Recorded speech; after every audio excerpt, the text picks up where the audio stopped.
Flight Star 666, clear to land, runway 04, surface wind 1007 knots. Clear to land, 04, Flight Star 666. Landing checklist.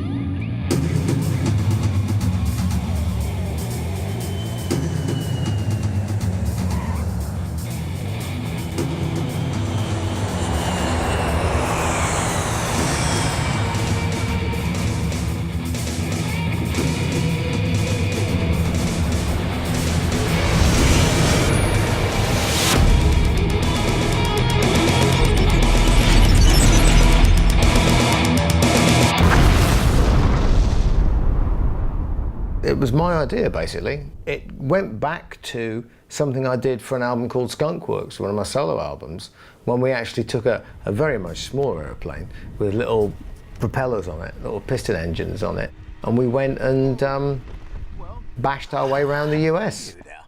And I thought, wow, why couldn't you do this on a bigger scale? But I think his real purpose in coming up with the idea is so he got two wages, one to be a singer and one to be a pilot.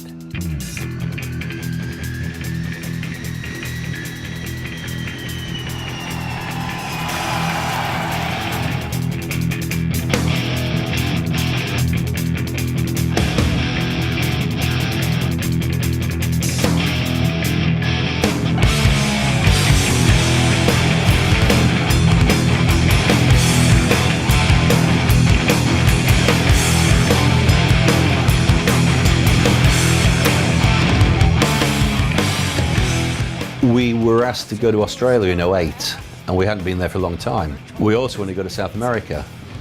So if you think about doing Australia maybe somewhere on the way, and then around South America, by scheduled airlines nowadays, with all the security precautions and everything else, and the way it's very hard to link up the freight and the flights efficiently, then it just seemed to be a good idea to see there's some way of doing it.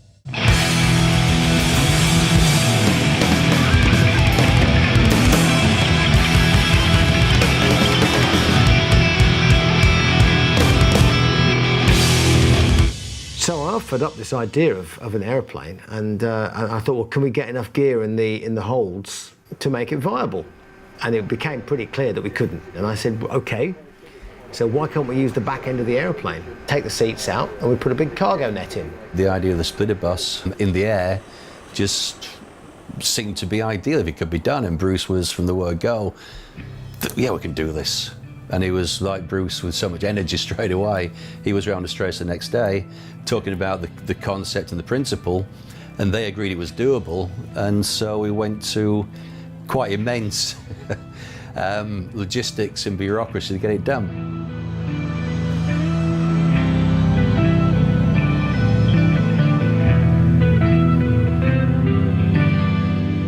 It's all very well, we're going to fly an aeroplane around the world, but then you have to think which markets you want to play in. There are logistic constraints, because obviously the airplane needs to stop at places and refuel, and that might not be where you want to go on the routing. I had this idea that we'd do around the world in 80 days, which I like. As a manager, I like to have things to hook things on, which have got a bit of vibe to them. When the tour was finally finalised around, August, September of that year, I counted the days from Moscow to the final date in Tampa, and believe it or not, it was 66 days.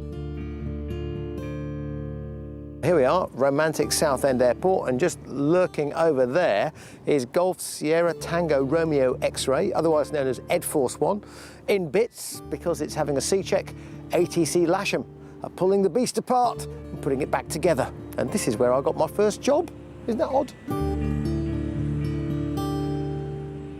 It's a 757-200 with RB211 engines, and it's going to be here for about approximately 3 weeks. The aircraft will be stripped down, so scheduled inspections carried out, any defects found will be rectified, put back together again, and then we're going to do the combination cargo conversion into the Iron Maiden config, where the rear end is converted to a cargo compartment.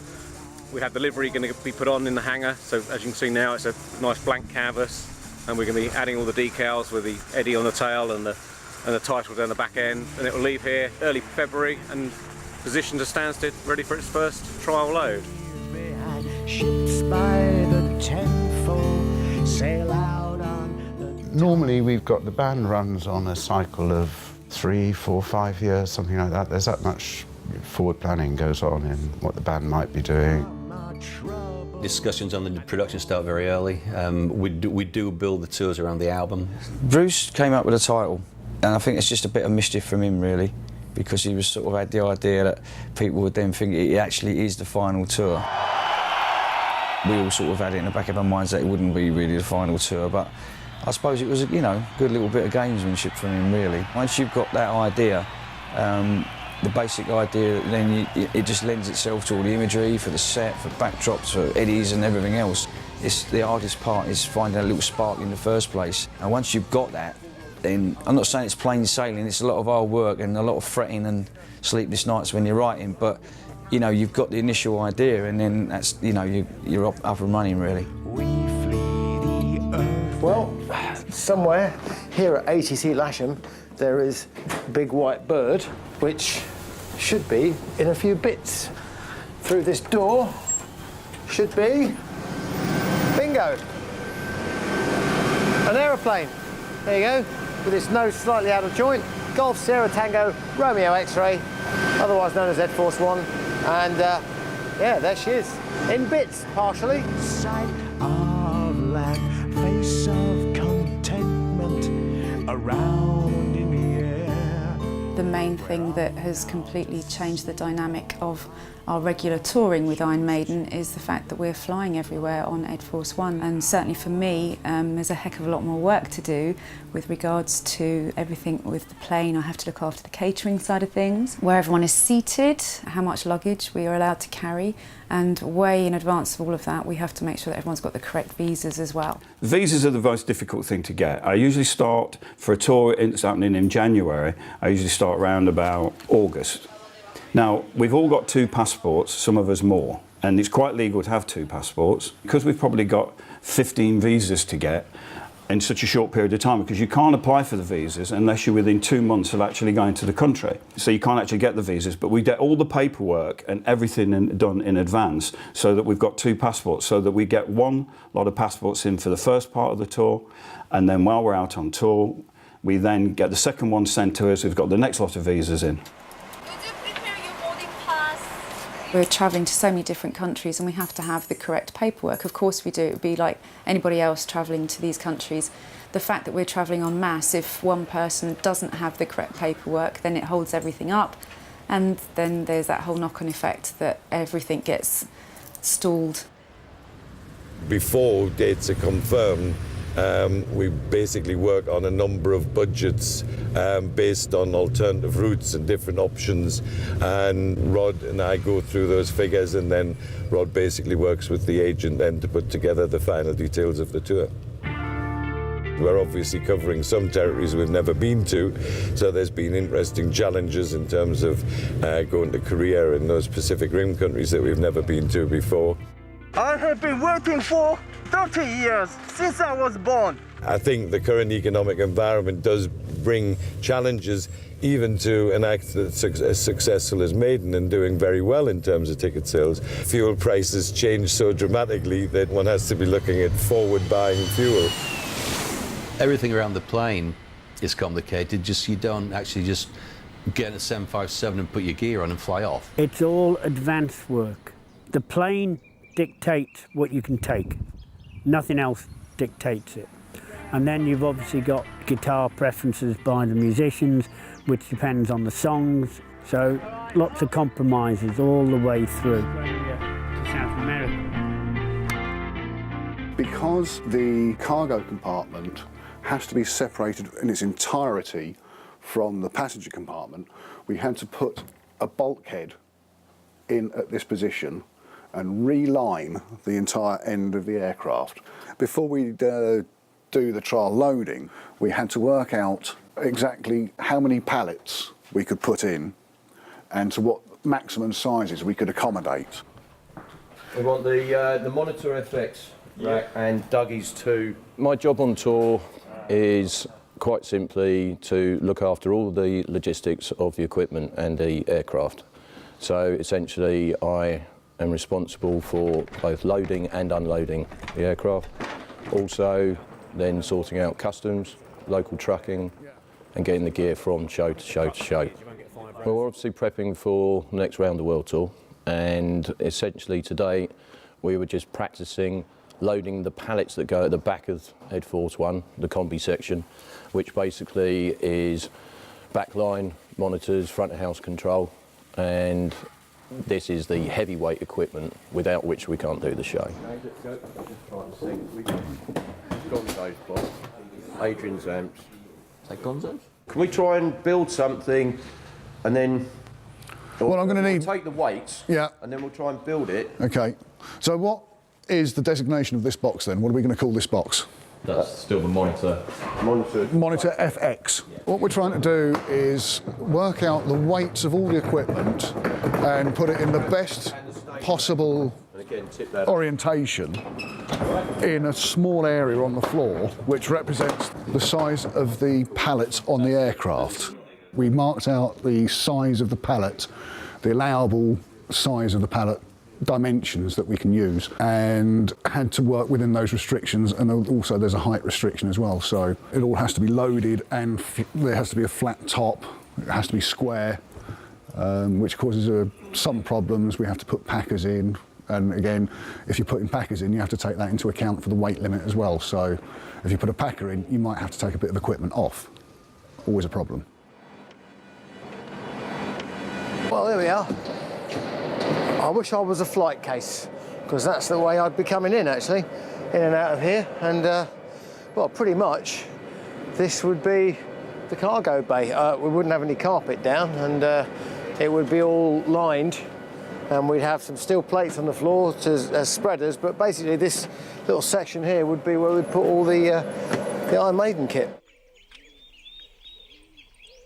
Doing Ed Force 1 this time round, the trip on the plane, presents enormous problems. We'll probably get a heads up of maybe a year, 9 months, something like that, as to the tours happening. And then we'll then go and have a meeting with Rod, and he'll give us maybe an album name or just a gem of an idea, which we'll then go away with and come up with some designs for the set.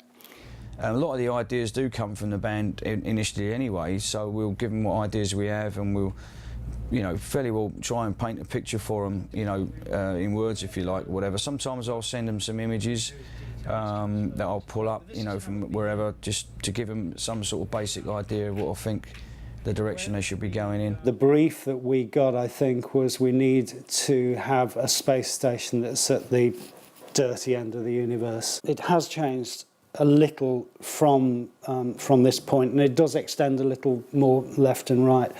But the innovative thing was putting the large towers upstage left and right, which made the whole thing in the region of 100 feet across, which is pretty big. Yeah, Hangman will send us initial drawings of what it's going to look like. We'll move that on a bit in terms until we're all happy, then they'll do a model, and then we'll sign it off and we'll start building it. Then becomes a massive, intense period of drawing, CAD drawings, designing, artworking, also talking to all the crew, talking to the tour manager, production managers, to make sure that not only does it look good, but that it will go on a truck or in a plane, will be easy to put up every night, easy to take down. And we've got artists here, sewers, computer graphics guys. Over at Metal Man we've got welders. And basically it then all has to happen. And usually by that point we've not got very long left. It's always the same, I don't know why, but no matter how much time we seem to have on these things, it always seems to end up being that we ain't got hardly any time at the end of it. We'll still use the drapes. It's just different. There are a lot of big screens around nowadays with wonderful pictures on everything else, but there's something more theatrical and dramatic about the drapes. So we're just messing around with the colours, seeing how it brings out the most of the 3D effect of the drops. Okay, we're just doing a little demo here, looking at the new drapes, seeing how they're going to respond in under constant lighting conditions and getting the most out of them, and the band are checking them out. The rest of it looks great, but he just needs to really stand out, and he doesn't. He's very flat. It's very flat lighting at the moment, so no, I know it will make a difference. No, I appreciate that, and the figure itself needs to be dark. Like all the dark bits need to be like more black, so up the contrast. Okay, yeah, fine. So you make the thing stand out. Yeah, that's kind of like. And the last 2 months have been pretty much constant prepping for the around the world part. I mean, there's a lot of different lighting companies to deal with all over the world, and they have to recreate the show, you know, to the last light bulb, you know, from here to Jakarta. So it's quite a lot to do.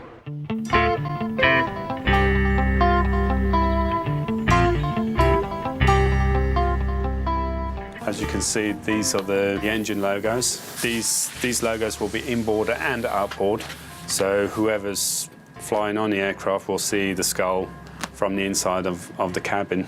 We acquired the graphics from Peacock Design. We take those graphics and we superimpose them onto a schematic of the aircraft. We scale everything up from the templates and we produce the graphics from there. It's a 10-year vinyl and it's quite a high-quality vinyl, which is like Formula One racing cars. From when it's printed and when the vinyl's actually cut, the next stop for us is to get all the graphics boxed up, ready to go.